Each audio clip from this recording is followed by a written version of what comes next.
దేవునికి స్తోత్రం. ఎందుకంటే చెప్పాలి కదా, చెప్పకపోతే మరి మీ మొఖాలు పగులుతుంటే మళ్ళీ మేమే ప్రార్థన చేయాలి. అందుకని చెప్తున్నాను నేను. అన్నా నేనేం పాపం చేయలేదన్నా, నేను ఎవరికి ఏం చేయలేదన్నా, నాకెందుకో ఇలా అవుతుంది అంటారు కొంతమంది.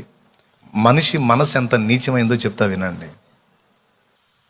ఈరోజు చెప్తున్నాను, నీ ఇంటివారు కావచ్చు, యువర్ ఫ్యామిలీ, నీ సమాజం కావచ్చు, నీ సంఘం కావచ్చు, నీ కుటుంబం కావచ్చు, నీ ఇరుగు పొరుగు కావచ్చు, ఎవరైనా సరే నీ గురించి నోరు తెరచి మాట్లాడినప్పుడు నువ్వెంత, నీ బతుకెంత అని మాట్లాడినప్పుడు నువ్వు మౌనం అయిపోవాలి. అప్పుడు దేవుడు కదులుతాడు. ఎంత నీ బతుకు, అసలు నువ్వు ఎంత అని నోరు తెరిచినప్పుడు మౌనం అయిపోవాలి. నువ్వెంతో దేవుడు చెప్పనివ్వు, నువ్వేంటో దేవుడు మాట్లాడనివ్వు. దేవునికి స్తోత్రం కలుగునుగాక. హల్లెలూయా. వాళ్ళు సణుగుతూ ఉంటే మోషే మౌనం అయిపోయాడు, ఓర్చుకున్నాడు, ఓపిక పట్టాడు. దేవుడు చెప్పాడు సాక్ష్యం. మోషేని అడుగుతారు ఎందుకు? నన్ను అడగండి, నేను చెబుతా. మీరెక్కడా, మోషే ఎక్కడా?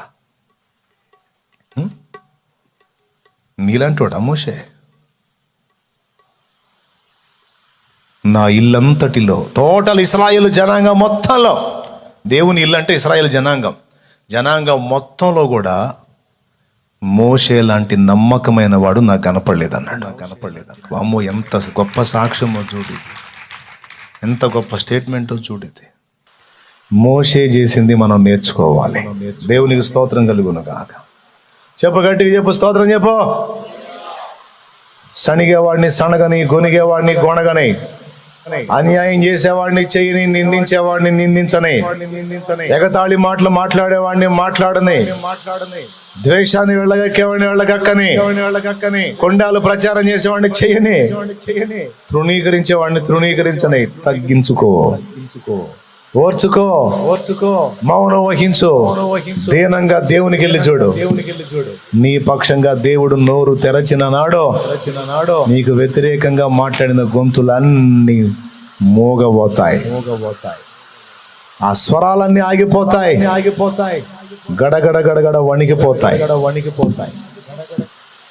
నా సేవకుడైన మోషేకి విరోధంగా మాట్లాడటం మీరు ఎందుకు భయపడలేదు అని గద్దించి మాట్లాడితే అప్పుడు నోరు తెరిచాడు మోషే.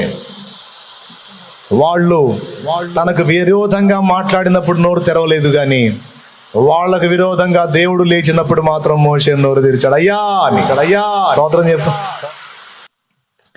కాబట్టి మనం మౌనం వహిస్తే దేవుడు కదులుతాడు. మనమే మాట్లాడుకోవడానికి ట్రై చేస్తే దేవుడు మౌనం అయిపోతాడు.